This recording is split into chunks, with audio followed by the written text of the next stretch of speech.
Hi മകൾസ്, അപ്പോൾ നമ്മൾ ഇന്ന് ഒരു 3 കാര്യങ്ങൾ നിങ്ങളെ വ്യക്തമായിട്ട് പഠിപ്പിക്കാൻ പോവാണ്. ഓക്കെ, വളരെ കുറഞ്ഞ സമയത്ത് നമുക്ക് എന്ത് ചെയ്യാം, വളരെ ഇമ്പോർട്ടൻ്റ് ആയ ഒരു 3 കാര്യം. അതെന്താ അറിയോ? ഒന്ന് നമ്മുടെ റിയാക്ഷൻ, 2 റിയാക്ഷൻസും, പിന്നെ ഒരു ഹൈഡ്രജനെ കുറിച്ചുള്ള കാര്യം. അപ്പോൾ നമ്മൾ ആരെക്കുറിച്ച് മെയിനായിട്ട് പറയാൻ പോകുന്നത് ഹൈഡ്രജനെ കുറിച്ചാണ്. ഹൈഡ്രജൻ എന്ന് പറഞ്ഞാൽ നമുക്ക് വളരെ വേണ്ടപ്പെട്ട ഒരാളാണ്. കാരണം എന്താ, നമ്മൾ റിയാക്ഷനൊക്കെ ചെയ്യുന്ന HCl ആയിക്കോട്ടെ, H2SO4 ആയിക്കോട്ടെ, അത്തരത്തിലുള്ള ആസിഡുകൾ എടുക്കുകയാണെങ്കിൽ അതിലൊക്കെ മെയിൻ ഘടകമാണ്, മെയിൻ പാർട്ടാരാണ്, ഹൈഡ്രജൻ ആണ്. പിന്നെ നമ്മൾ കുടിക്കുന്ന വാട്ടർ അല്ലേ, വാട്ടറിൻ്റെ കെമിക്കൽ ഫോർമുല എന്താണ്, H2O അല്ലേ. ആ H2Oയിലുള്ള മെയിൻ ഘടകമാണ്, മെയിൻ ആളാരാ, ഹൈഡ്രജൻ ആണ്. പിന്നെ നമുക്കറിയാം നമ്മളെ ഏറ്റവും വലിയ എനർജി സോഴ്സ് ആയ സണ്ണ് അല്ലേ, സണ്ണില്ലെങ്കിൽ നമ്മൾ ആരുമില്ല, എനർജി ഇല്ല അല്ലേ. അപ്പോൾ എനർജി സോഴ്സ് ആയ സണ്ണിലും ഹൈഡ്രജൻ്റെ പ്രാധാന്യം വളരെ കൂടുതലാണ്. അപ്പോൾ അത്തരത്തിലുള്ള ഹൈഡ്രജനെ കുറിച്ചാണ് നമ്മൾ പറഞ്ഞത്. അപ്പോൾ ഹൈഡ്രജൻ്റെ പ്രിപ്പറേഷൻ അല്ലേ, എന്താണ് preparation of hydrogen. Let's prepare hydrogen. നോക്കടാ, ഒരു ചിത്രം കണ്ടു നിങ്ങൾ, ഒരു ബീക്കറിൽ അല്ലെങ്കിൽ ഒരു എന്താ പറയുക, ഒരു ടെസ്റ്റ് ട്യൂബിൽ നമ്മൾ എന്തെടുക്കുകയാണ്, കുറച്ച് HCl എടുക്കുകയാണ്. എന്താ HCl എന്ന് പറഞ്ഞാൽ ഹൈഡ്രോക്ലോറിക് ആസിഡ്. അതിലേക്ക് നമ്മൾ ലേശം അല്ലേ എന്താ ആഡ് സിങ്കിനെ ആഡ് ചെയ്യുക. സിങ്ക് എന്ന് പറഞ്ഞാൽ മക്കളെ ഒരു മെറ്റലാണ്, ഒരു ലോഹമാണ് അല്ലേ. അപ്പോൾ സിങ്കിനെ നമ്മൾ എന്ത് ചെയ്യുക, ജസ്റ്റ് HCl-ലേക്കാണ് ഇട്ടാൽ എന്തുണ്ടാവും, കുറേ കുമിളകൾ ഇങ്ങനെ പൊന്നും, കുമിളകൾ. ആ കുമിളയായിട്ട് വരുന്ന ആൾ ആരെന്നെയാണ്, യെസ് നമുക്കറിയാം, ഹൈഡ്രജൻ തന്നെയാണ്. നോക്കടാ, അതിന് ഇക്വേഷൻ നമുക്ക് എഴുതാം. Zinc plus 2HCl gives ZnCl2 പ്ലസ് ഹൈഡ്രജൻ. ഓക്കെ, അപ്പോൾ ഈ ഹൈഡ്രജൻ ആണ് ഇങ്ങനെ കുമിളകളായിട്ട് മുകളിലേക്ക് ബബിൾസ് ആയിട്ട് ഇങ്ങനെ വരിക. അപ്പോൾ നമ്മൾ ഈ റിയാക്ഷൻ ഇങ്ങനെ നോക്കുമ്പോൾ നമുക്കൊരു കാര്യം മനസ്സിലാക്കാൻ പറ്റി, ഇതെന്തോ ഒരു തരം റിയാക്ഷനാണ്. എന്താണ്, ഡിസ്പ്ലേസ്മെൻറ്റ് റിയാക്ഷനാണ്. ഏത് റിയാക്ഷൻ? ഇവിടെ കാണിച്ച ഈ reaction is an example for displacement reaction. Clear ആയോ? അപ്പോൾ എന്താണ് ഡിസ്പ്ലേസ്മെന്റ് റിയാക്ഷൻ നമുക്ക് നോക്കണ്ടേ. അതെന്താണ്, ജസ്റ്റ് നമ്മൾ നേരത്തെ പറഞ്ഞ ആ ഒരു കാര്യം തന്നെ, സിങ്ക് ആണ്, HCl ആണ്. HCl-ലേക്ക് നമ്മൾ സിങ്ക് ഇടുന്ന ഒരു ഇമേജ് ആണ്, ജസ്റ്റ് ഇമേജ്. അപ്പോൾ നമ്മൾ നേരത്തെ കണ്ട അല്ലേ ഹൈഡ്രജന്റെ പ്രിപ്പറേഷനിൽ നമ്മൾ ഇക്വേഷൻ എഴുതിയപ്പോൾ കണ്ട റിയാക്ഷൻ ഒരു സ്പെസിഫിക് റിയാക്ഷൻ ആണ്. ഏതാ റിയാക്ഷൻ? Displacement reaction. എന്താണ് ഡിസ്പ്ലേസ്മെന്റ് റിയാക്ഷൻ നോക്കാം. That is the zinc atom അല്ലേ, നമ്മൾ ഇട്ട ആളാരാണ്, സിങ്ക്. ആ zinc atom takes the place of hydrogen atom in hydrochloric acid. എങ്ങനെ HCl എന്ന് പറഞ്ഞാൽ നമുക്ക് അറിയാം ഹൈഡ്രോക്ലോറിക് ആസിഡ് ആണ്. ആ ഹൈഡ്രോക്ലോറിക് ആസിഡിലെ ഹൈഡ്രജന്റെ ആ പൊസിഷൻ ആര് കൈയടക്കി? സിങ്ക് കൈയടക്കി. ക്ലിയർ ആയോ? സിങ്ക് എന്ത് ചെയ്തു, ആ ഹൈഡ്രജൻ അങ്ങോട്ട് മാറ്റിയിട്ട് ഡിസ്പ്ലേസ് ചെയ്തിട്ട് ആദേശം ചെയ്തിട്ട്. എങ്ങനെ, എന്താ ആദേശം ചെയ്യുക എന്ന് പറഞ്ഞാൽ അവിടെ ഉള്ള ഒരാളാണ് മാറ്റിയിട്ട് അവിടെ കയറിയിരിക്കുക. ഓക്കെ, അപ്പോൾ HCl-ലെ ഹൈഡ്രജനെ ആര്, സിങ്ക് എന്ത് ചെയ്യും, ആദേശം ചെയ്യും, ഡിസ്പ്ലേസ് ചെയ്യും. അപ്പോൾ അത്തരത്തിലുള്ള റിയാക്ഷൻസ് നമ്മൾ പറയും ഡിസ്പ്ലേസ്മെന്റ് റിയാക്ഷൻ അല്ലെങ്കിൽ ആദേശ രാസപ്രവർത്തനം അല്ലേ. This type of reactions where an element.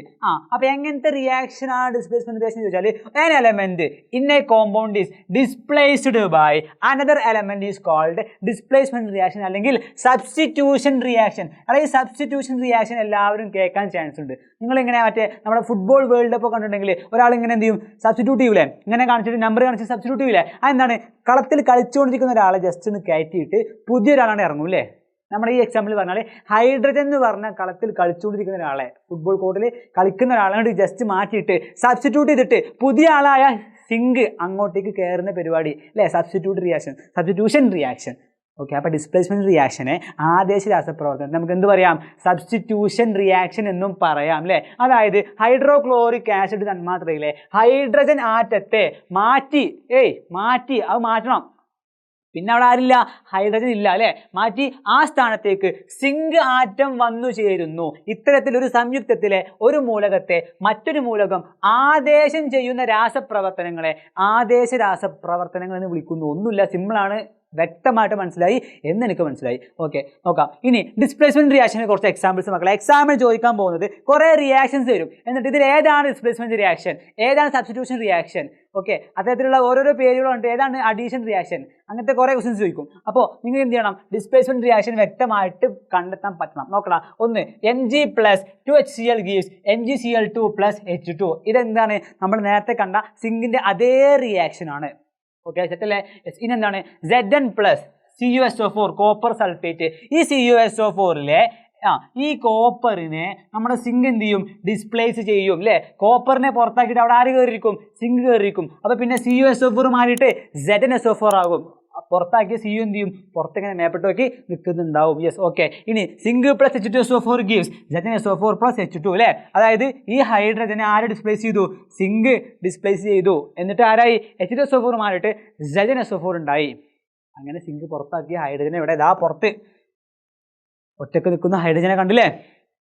ഇതാണ് നമ്മൾ പറഞ്ഞ ഡിസ്പ്ലേസ്മെൻറ്റ് റിയാക്ഷൻ അല്ലെങ്കിൽ ആദേശ രാസപ്രവർത്തനം. അപ്പോൾ ഈ ആദേശ രാസപ്രവർത്തനം പഠിക്കാതെ ഒരു മക്കളും എന്ത് ചെയ്യരുത്, എക്സാമിന് പോകരുത്. കാരണം അത്രയും ഇമ്പോർട്ടൻ്റ് ആയ ഒരു ക്വസ്റ്റ്യൻ അവിടുന്ന് ചോദിക്കുന്നതാണ്. ഇനി കോമ്പിനേഷൻ റിയാക്ഷൻസ് അല്ലെങ്കിൽ സംയോജന രാസപ്രവർത്തനം നോക്കണം.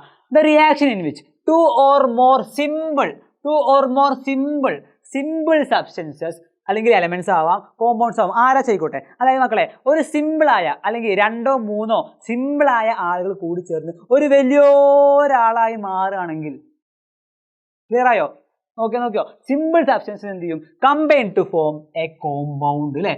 A compound is called as combination reaction അല്ലെങ്കിൽ സംയോജന രാസപ്രവർത്തനം. എടാ കോമ്പിനേഷൻ കൂടിച്ചേരുക, 2 ചെറിയ, ഇപ്പം എൻ്റെ ഈ കൈ 2 പേര് കൂടി ചേർന്ന് ഒരു വലിയ ആളായി മാറുക, അതാണ് കോമ്പിനേഷൻ റിയാക്ഷൻ. ഓക്കെ, അത്രേ ഉള്ളൂ. എടാ എ എന്ന് പറഞ്ഞ ഒരു ചെറിയ ആൾ, ചെറിയ സബ്സ്റ്റൻസ്, ബി എന്ന് പറഞ്ഞാലോ മറ്റൊരു ചെറിയ സബ്സ്റ്റൻസ്, അവർ 2 പേരും കൂടി ചേർന്ന് ഒരു കോമ്പൗണ്ടായി ഒരു വലിയൊരാളായി മാറി. അങ്ങനെയുള്ള റിയാക്ഷൻ നമ്മൾ പറയും സംയോജന പ്രവർത്തനങ്ങൾ എന്ന് പറയും. ഓക്കെ അല്ലേ?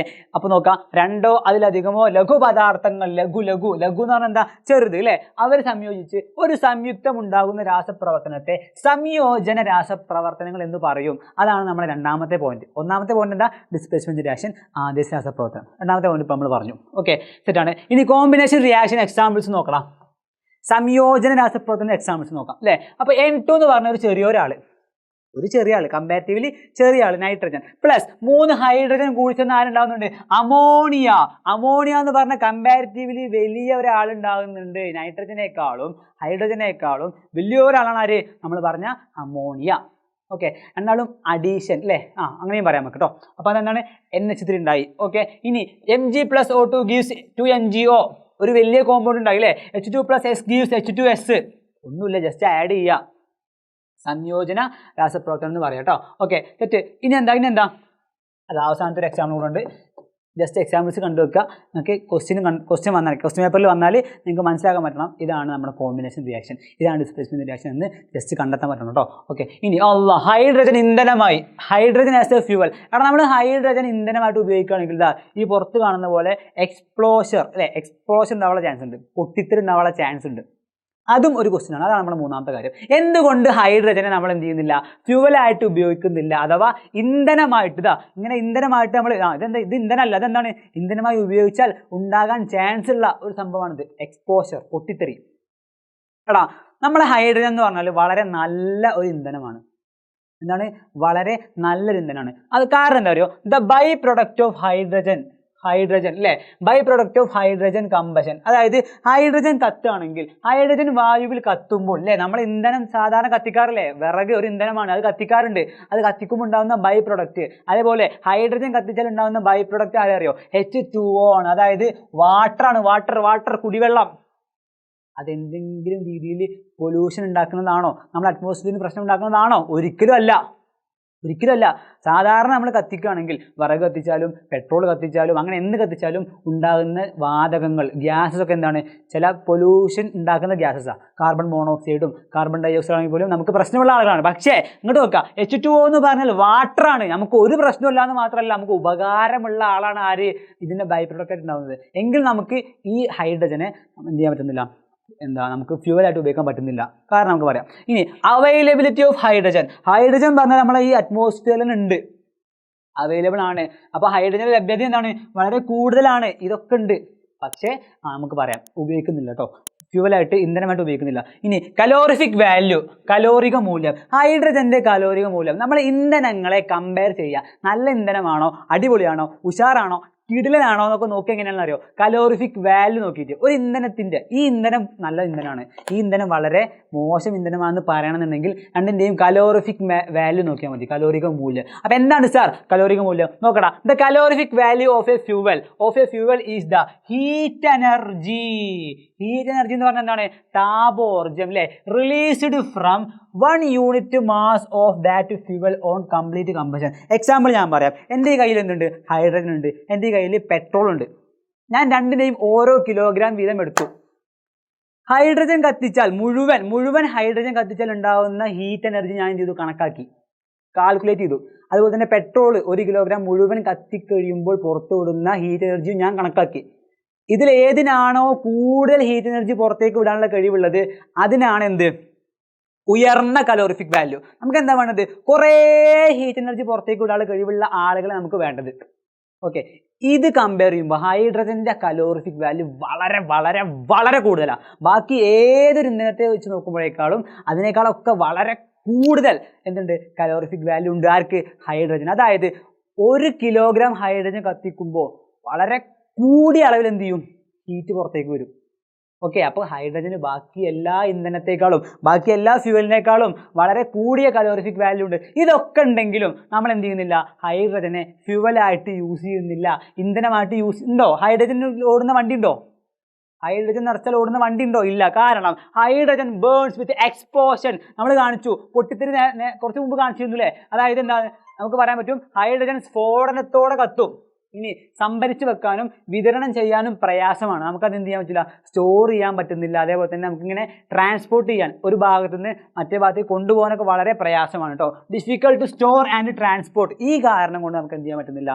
ഹൈഡ്രജനെ ഫ്യൂവലായിട്ട് യൂസ് ചെയ്യാൻ പറ്റുന്നില്ല. അപ്പോൾ ഇതും ഒരു ക്വസ്റ്റ്യൻ ആണ്. Why hydrogen is not used as a fuel? എന്തുകൊണ്ടാണ് ഹൈഡ്രജൻ നമ്മൾ ഒരു ഇന്ധനമായിട്ട് ഉപയോഗിക്കാത്തത്? കാരണം വ്യക്തമാക്കുക. അപ്പോൾ ഇതൊക്കെയാണ് അതിൻ്റെ കാരണങ്ങൾ. നിങ്ങൾ എന്ത് ചെയ്യുക?